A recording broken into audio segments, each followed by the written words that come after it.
Hello everyone, welcome back to my channel Learn with Fun.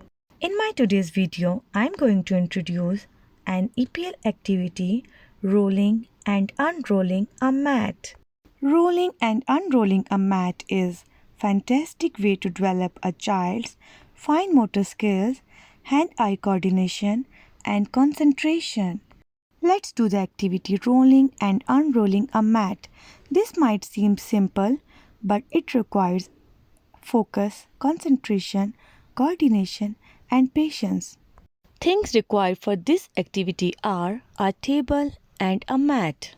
Let's know the benefits of this activity. Develops coordination in hands and fingers.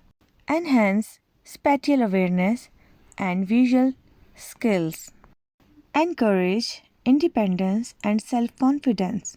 Develop muscle strength and control in hands and the arms. Develops muscle strength and control in the hands and arms. Hope so you enjoyed today's video. Please subscribe my channel for more videos. Allah Hafiz. Take care.